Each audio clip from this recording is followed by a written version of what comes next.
इस भक्ति में हम डूबेंगे नहीं, ये सतगुरु के चरणों में जाएंगे नहीं, तब तक कहां से ये परमात्मा हमको दिखाई देगी, कहां से ये मेरी बहन दिखाई देगी, कहां से मेरी माँ दिखाई देगी।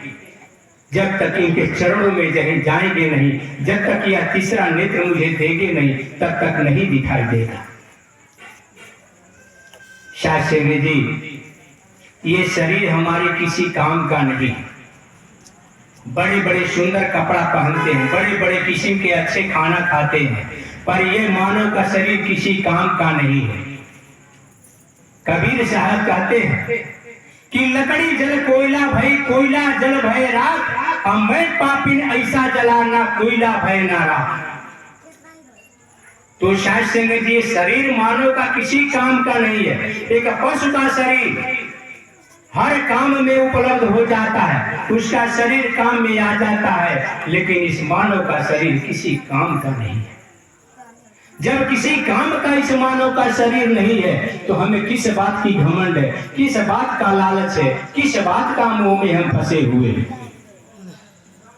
तो शायद सिंह जी, विचार करने की बात है, हम विचार करते नहीं। कहते हैं कि गोस्वामी तुलसीदास लिखे हैं कि बड़े भाग्य मानुष तन पावा, सुर दुर्लभ सतग्रंथ ही गावा। लिखे तो हैं, हम पढ़े तो हैं, लेकिन पर उसका अमल नहीं कर पाते। केवल पढ़ लिए कि बड़े भाग्य मानुष तन पावा। देवता भी तरसते हैं इस मानव चोला के लिए, लेकिन इंसान पाकर क्या करता है? बैर विरोध नफरत टकराव, चोरी डकैती, यही सब इंसान के अंदर भरा हुआ है। नफरत हमारे अंदर भरा हुआ है, द्वेष हमारे अंदर भरा हुआ है। तो शास्त्री जी, हम अपने असली लक्ष्य को कहां पा पाएंगे? आज कितना कितना पैसा लोग आज इतने आचार्य हो गए हैं, इतने कथावाचक हो गए। एक कथावाचक बुलाने के लिए 3 लाख 4 लाख 5 लाख 7 लाख रुपया लगते हैं। तो अभी अनुदाचार्य को बुलाइए, अभी 3 लाख से कम नहीं फरमाइश होगा। बात वही कहेंगे जो ये संत कह रहे हैं, वही शिक्षा आपको देंगे जो ये संत कह रहे हैं।